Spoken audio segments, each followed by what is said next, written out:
You're watching Wish TV, News 8 at 11 with Phil Sanchez. And welcome back. For tonight's Unfiltered conversation, we're doing something a little bit different tonight. We wanted you to hear from Indiana Representative Victoria Spartz. She's the only Ukrainian American ever to serve in Congress, and she's speaking publicly for the first time about the Russian invasion of her birth country. I didn't prepare a speech, so I'll talk from my heart. This is not a war. This is a genocide of the Ukrainian people by a crazy man who cannot get over that Ukrainian people do not want socialism, Soviet Union, communists. They want to be with the United States of America. They want to be free people, but they want to be with the West. And he cannot get over.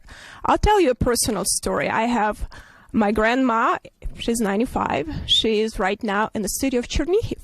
Actually, Chernihiv and the part of Kiev Rus studied Moscow and control Moscow. So they're bombing. They couldn't take the city.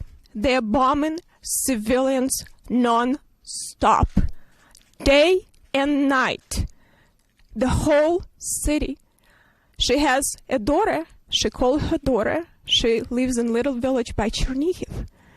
And her daughter told her they came into village with a heavy machine gun, killed almost every person in that village.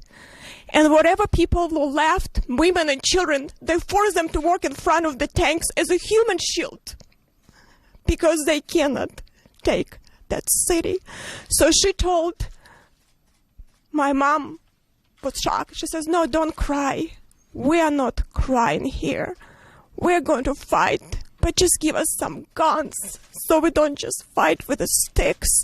This woman was born in Russia, in Far East. She's a Russian-born woman. And they're killing women and children.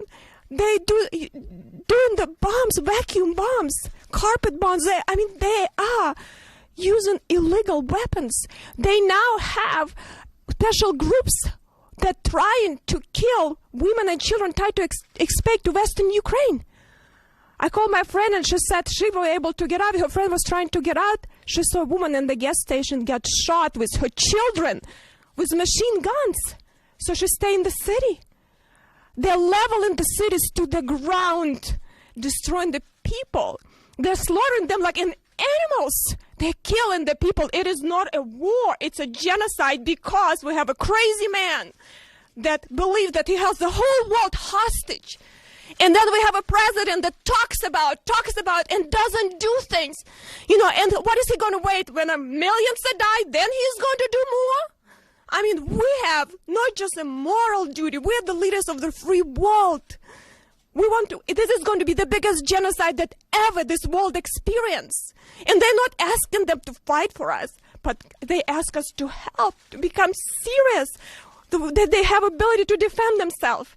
That actually they need to understand that we're serious about this sanction, not do a little bit here, maybe we'll just do a little bit this oligarch, this is bit, that we're serious. And I can tell you one thing, if we don't stop him there, he is not going to stop. He is going to go further. And then we'll have to send our children to die to fight this. So I think we have an obligation and duty to save this world, help Ukrainian people to survive. And this president need to get this act together and exercise some leadership. What's happening under his watch is atrocity. What he's doing to this country and to the world is unforgivable. But I think we'll get together as Republicans and Democrats, but he must act decisively fast, or this blood of many millions of Ukrainians will be on his hands too.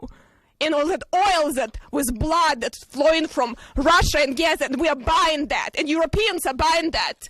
It's going to be blood, it's mixed with blood of the Ukrainian people. So I hope you're going to help me to send that message, because we have to be strong and we have to stop. Thank you for having me.